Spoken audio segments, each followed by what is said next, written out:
Hello guys welcome to my new गाउँले blog. हजुरहरूलाई मेरो ब्लगमा स्वागत छ। म र मेरो भाइ चाहिँ आज पप्किन खाने तयारीमा थियौँ।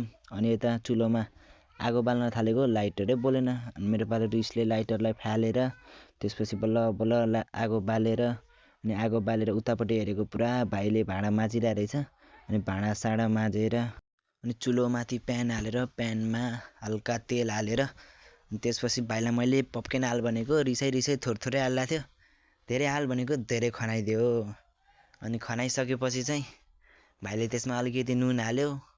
अनि नुन हालिसकेपछि चाहिँ नुन हालेपछि एकछिन मैले हल्लाएको, मकै त रिसले पड्क्यो।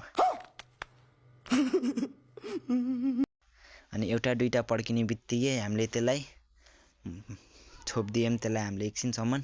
अनि बाहिर निकालेको त प्लाङप्लुङ गर्छ मकैले रिसले। त्यसपछि हामीले कराईमा हालेर खाइदिएको।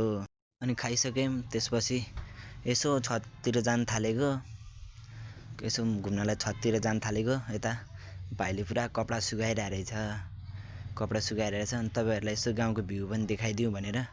अनि त्यसपछि भाइले क्यारम खेल्न जाउँ दाइ भन्यो। त्यसपछि हामी यता आएर क्यारम पनि खेल्यौँ। दाजुभाइ 1v1 क्यारम खेल्यौँ। क्यारम खेलिसकेपछि चाहिँ भाइ चाहिँ मसँग हार्यो। अनि हारिसकेपछि चाहिँ दाइ मिठाई खाने रे, मिठाई खान गयौँ। अनि यता भाइले मिठाई खायो। अनि त्यसपछि फेरि हामी घर फर्क्यौँ। Thanks for